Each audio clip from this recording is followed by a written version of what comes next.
તારામાંય મીઠું ઓછું અને આ તે શાક બનાવ્યું એમાંય મીઠું ઓછું. આજ પછી છે ને આવી ભૂલ નહીં કરતી. અશોક, શાકમાં મીઠું ઓછું નાખ્યું હતું ને એણે, આજ તો એક થપ્પા ટીટી ગયો. એ હારું કર્યું તો જ એની આંખું ઉઘડે. ભલે માર્યું. હામું જોતો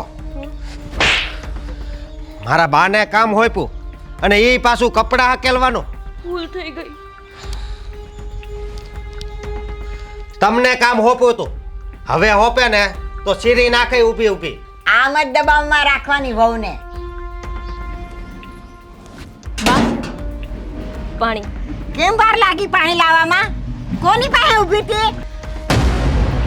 બસ હો, મારા માવતર એમ કહેતા હતા કે પતિને પરમેશ્વર કહેવાય, એટલે એનો માર ખાતી હતી, પણ તમારો નહીં. આજ પછી કોઈ દિવસ મારા ઉપર હાથ ઉપાડવાની હિંમત ન કરતા હો.